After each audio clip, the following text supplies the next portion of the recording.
Good afternoon, everybody. I just wanted to do a quick video talking about a couple things, uh, primarily what it's like growing up in abusive household, a narcissistic household, somebody who has a parent or a family member who is narcissistic, a narcissistic abuser, and the behaviors that you see with that. I grew up in a household with a parent who was narcissistic, bipolar, and manic depressive. So, when you're dealing with people like this, especially if it's a parent, you know, you're in a position where because it's a family member, you want to give them the benefit of the doubt constantly. And you make excuses for the things that they do or don't do. Maybe I think, when I certainly was young and my mother would volunteer for certain things, like, here's an example, uh, being like a chaperone to a field trip. And she had to pick us up and drive a couple of the kids out to a place and, chaperone the field trip. She would volunteer, but then, other kids would be leaving, they'd be getting picked up by their parents, and me and the group would be sitting there waiting for my mother to show up, and she'd be like an hour late. And she would show up like nothing happened, and she'd be dressed inappropriately. She would make inappropriate comments, or she might not show up at all, and I'd be left sitting there waiting.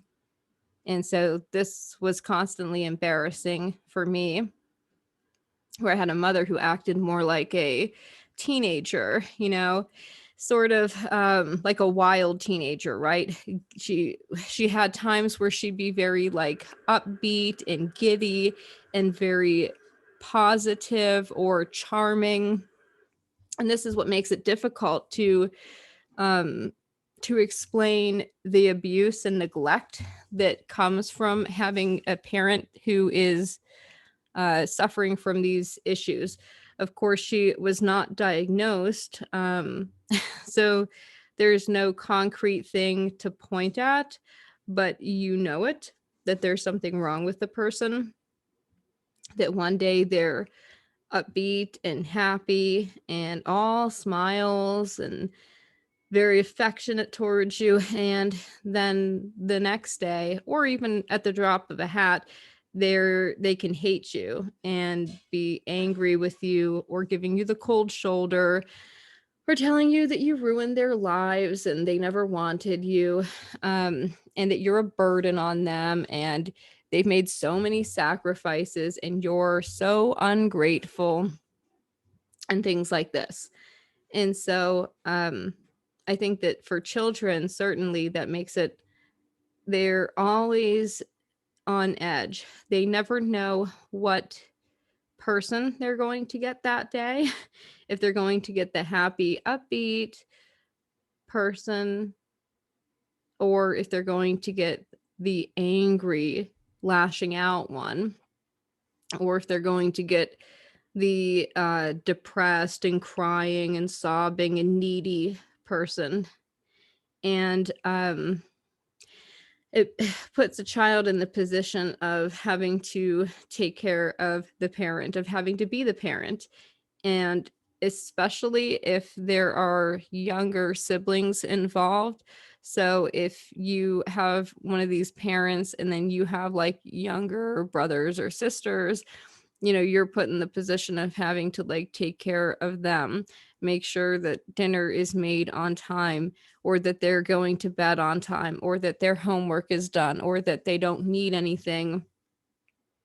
But you also have to take care of the parent or the figure, whoever's suffering in the household from the narcissism, bipolar, and manic depression, or one of, it doesn't have to be all three, but it can be one of these things or combination, or even include other things. So it puts you in the position of having to take care of them like they're a child, especially if on top of these things, they're self-medicating with perhaps alcohol or drugs. And, you come home and find dinner boiling over on the stove, and your little brother or sister still up at 11:30 at night, that is 6 or 7 years old at this time, watching TV while the individual is passed out drunk with a wine glass stuck in their hand. Things like this. So you have to kind of clean up their mess where they almost burned things down in the kitchen. You have to clean that up. You have to put the child in bed. You have to try to pry the wine glass from their gripping fingers and try to tuck them in and get them to bed. And so this is what it can be like, dealing with this and the ups and downs of their behavior. If it can be very embarrassing if you ever want to have friends over. If this is a parent, and you, like any normal child, want to have some friends over to spend the night, you don't know what's going to happen, what kind of behavior we're going to get this time. Are they going to be very nice and, talkative to your friends? Are they going to screech at them and shriek at them and demand that they get out of the house? Are they going to demand you get out of the house? Or are they going to try to party with your friends and be the cool, letting them drink in the house and things like this? And so I think that that can cause a lot of issues. It can cause a lot of trust issues for the victim of that kind of abuse.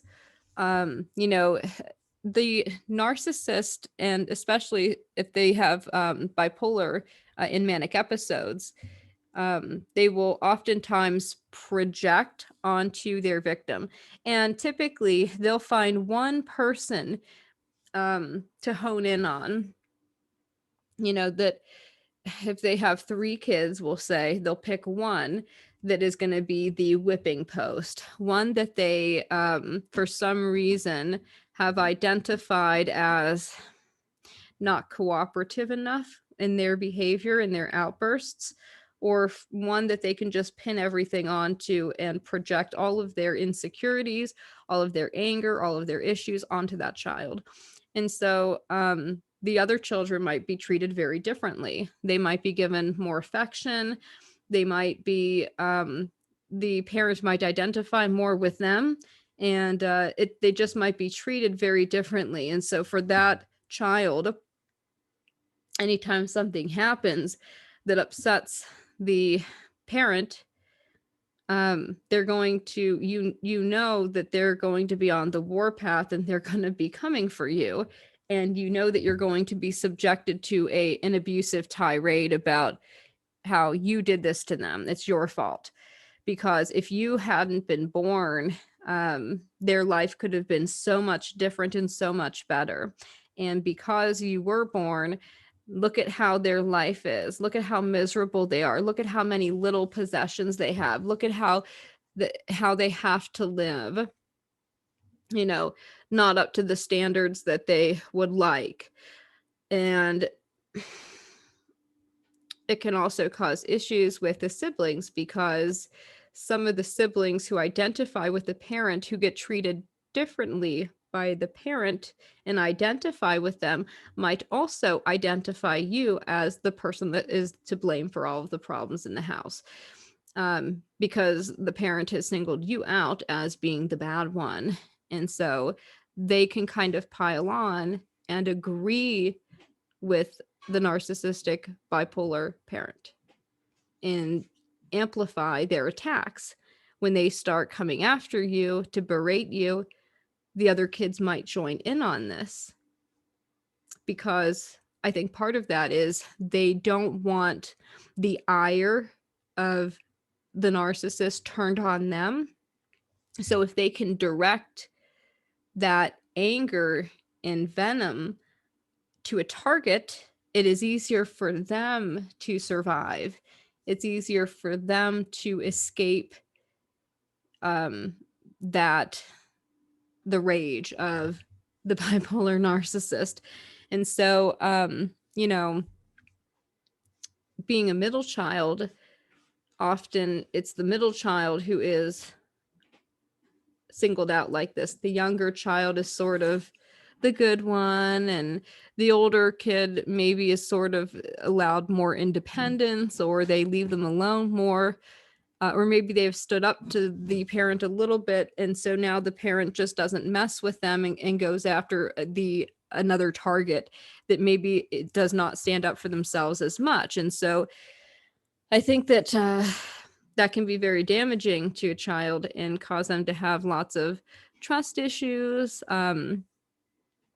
And it can, cause them to have problems in their social life. If you have friends over and your parent is acting crazy and throwing people out, and you know having a meltdown and tantrum in front of your friends, they're not going to want to come over ever again, and they might go tell other people at school the next day how crazy your family is and how weird and creepy or whatever. Or they might experience the other person that day, the parent that is doting and affectionate and giddy and bubbly and very charming and very beautiful. And so if you try to say, that you are being abused or neglected, they're not going to believe you. They're going to say, what are you talking about? Your father, your mother is so cool and so nice, and they seem so great and so cool, and it makes it very difficult to get people to believe you.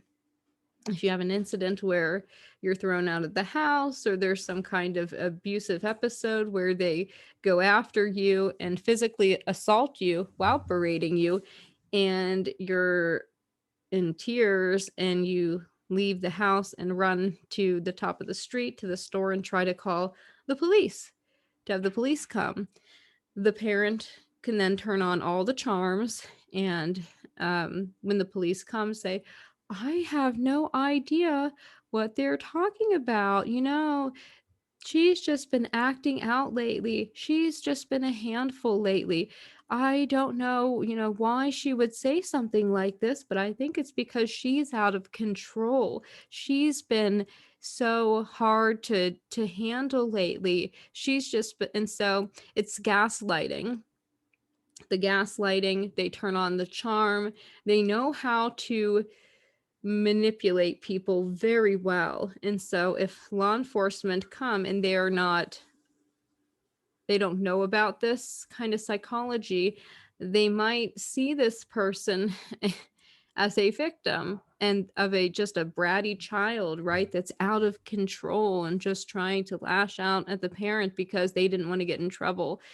So it puts you in the position of feeling like there's nobody that you can go to. If you try to go to somebody for help, they're not going to believe you. And that your other siblings, they're not going to help you because they don't want to become the target of the abuse either. And so it just puts you in a very bad, I think, situation, and it makes you very untrusting of authority figures, because every time you've gone to somebody who's in a position of authority and tried to tell them something, they don't believe you. And so this can, of course, shape your life, the way that you see things. I think this is why I certainly am far more skeptical of authority figures, of people in positions of power.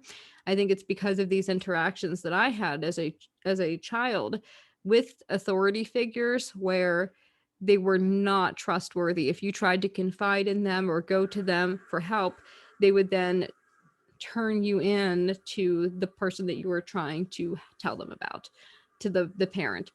Oh, your daughter said this, and is this true? Oh no, she's making it up. And so I think that can be really difficult, and for the rest of your life you might be suspicious of authority figures. You might be suspicious of law enforcement. You might be suspicious of just everybody that you meet, everybody that you come into contact with. And you might also end up questioning your own sanity. You might internalize a lot of the abuse and berating things that the parents said to you, that, you know, you were ugly, you were a monster, you were terrible, you were fat, you were disgusting, you ruined their lives. um Nobody would ever want to marry you, no one would ever want to have a child like you. You know, those kinds of things. And so you might end up going through your life thinking that maybe they were right because of the gaslighting, and thinking that they only behave that way because of something you did, which is not true. You know, if somebody is bipolar, if somebody is narcissistic and has manic depressive episodes, they're going to have them regardless of anything that you could do. You're not causing these things. Um, they're going to happen. They're going to have these issues their entire lives. If they don't get help, if they don't seek help, if they won't admit that there's something wrong with them, these episodes will continue to happen. They'll continue to have them. They'll continue to struggle. They might continue to struggle with employment. They might struggle with maintaining um, a job. You know, they might go from place to place. They might move a lot, move from place to place, try to restart, you know, or start over as a, you know, with it as a new, in a new place, as like a new person, once they have you know, they can't, because they can't hide it forever. That's the other thing. Eventually the mask slips and they're not able to keep up the facade, and they're not able to continue to blame other people for their behavior or cover up or hide their behavior. So eventually they'll get sloppy and they'll start slipping up, and other people will become aware of this behavior, especially if it's not a child that's dealing with it. If this is happening in the workplace and they're having these episodes, they might get to the point where they have burned every bridge in town, ruined their reputation at every place where they worked in that entire area. So they might go from job to job a lot. They might move around a lot, or things like that. Or they might try to find a way to not have to work, right?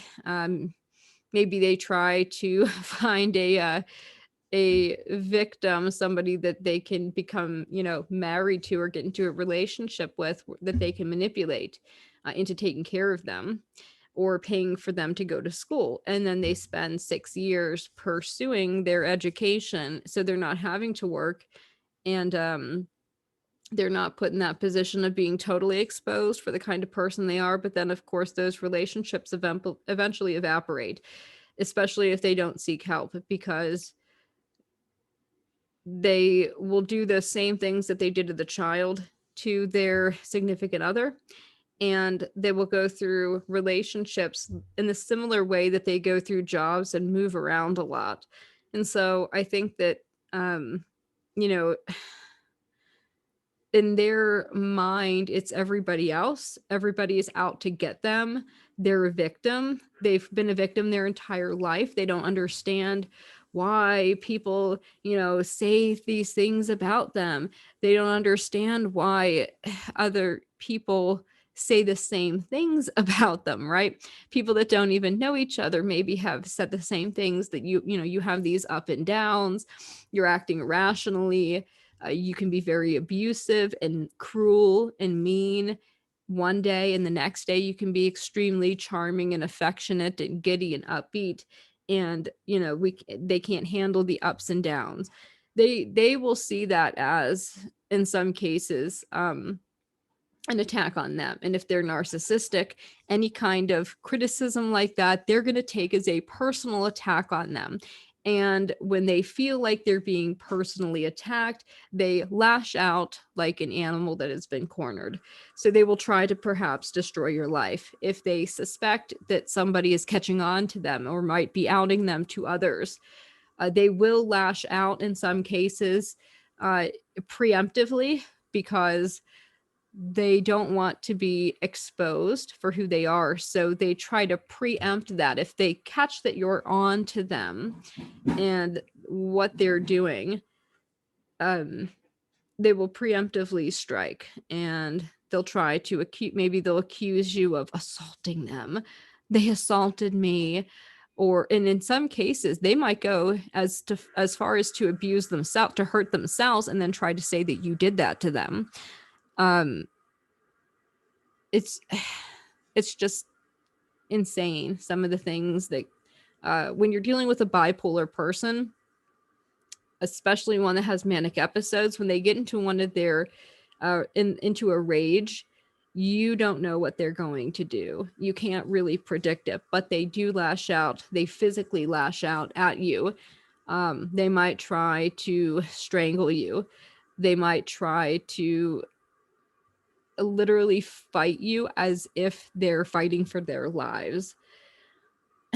So, because in their mind they are, because you're threatening their existence by threatening to shatter the illusion of who they are, that they have tried so hard to desperately to maintain, and the perfect image that they've tried to craft about themselves. That's the other thing with some of these narcissist and bipolar people, is that they're very aware of status. They're very aware of materialistic things. They're very aware of looks, appearances, because they're very shallow people and superficial individuals, and they're constantly seeking status. They're constantly seeking more wealth, more power, to climb the social ladder. They'll often target people that are of a higher status than themselves to try to somehow attain that. And so the way that they appear on the outside is really important to them. In some cases, they will literally eat peanut butter out of a jar to maintain the ability financially to have a flashy car, or to get their nails and hair done every month, to have designer clothing, and things like that, so that they look good or look like they're of a higher status than they really are. And so, that's very important to them. And so if you are threatening to expose them, they see this as an attack on their image, their status, their reputation, and the image that they have crafted of themselves, that is not really who they are, but it's the image they project to the world, that of the person they want to be, or that they want people to think that they are. And so if that is threatened, they will often lash out physically, or both physically and in other ways, to try to destroy the person that threatens to expose that. They can be litigious, they might threaten frivolous lawsuits. They might do other weird things, like egging your house like a teenager, and we're egging your house in your car. Just juvenile, bizarre things. They might try to break into your home and cut up your clothes. They might, if you live with them, you're a partner with them, and you're threatening to expose them, they might take your things and throw all of it out into the front yard and kick you out, and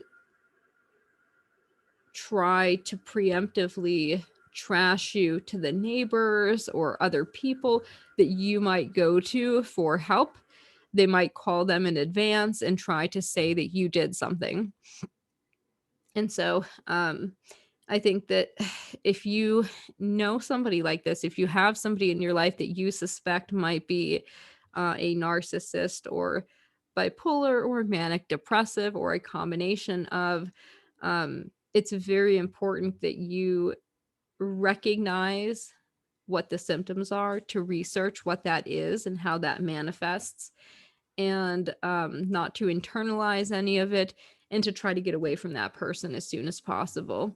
because nothing good can come from maintaining the relationship. They often don't respect boundaries. So if you tell them this is off limits, we're not going to discuss this. You don't have a right to pry into my relationships or whatever it is. They will not respect those boundaries.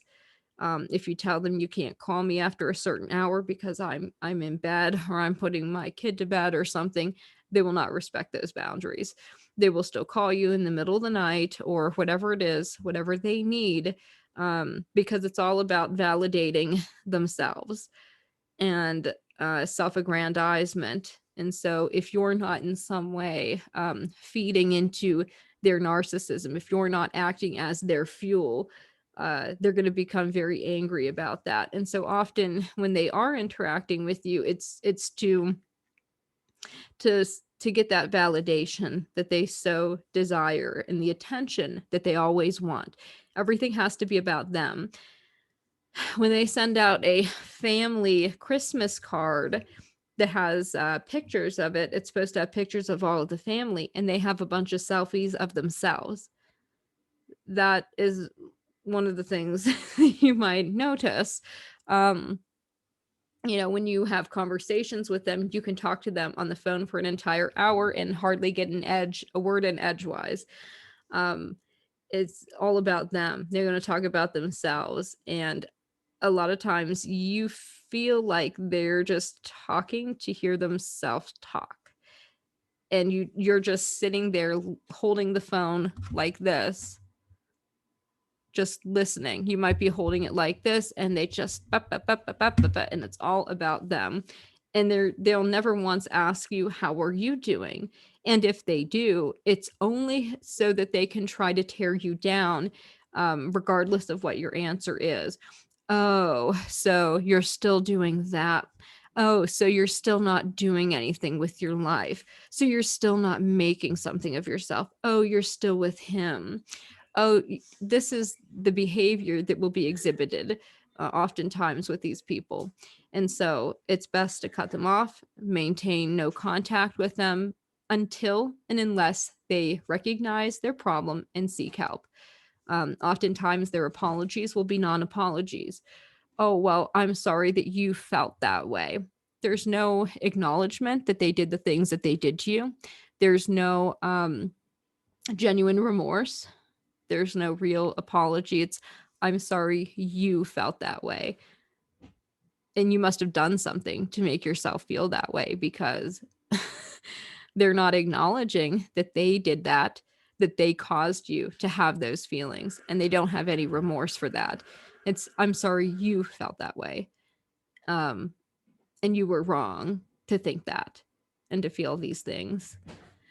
So, anyways, these are obviously generalizations or personal experiences. This may not be the case with everybody who has a relationship with somebody like this. It might manifest itself differently.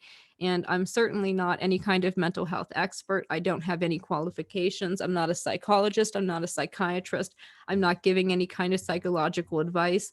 I am simply speaking about what things that I experienced, or people that I knew, other friends who had similar parents or loved one, the things that they experienced. And so, just to put that out there, I'm not saying, I'm not giving any advice. All I'm saying, the only thing that I would say is to maintain no contact with these people, unless or until they can get help, because it's just going to be worse for you. They're not really interested in anything that you're doing, and only as much as it can validate their ego and the attention that they're seeking constantly and craving, the validation that they crave, the ego boosts from picking on you, belittling you, denigrating you, and things like that. So, anyways, that's all I have to say on this topic. Bye, everybody.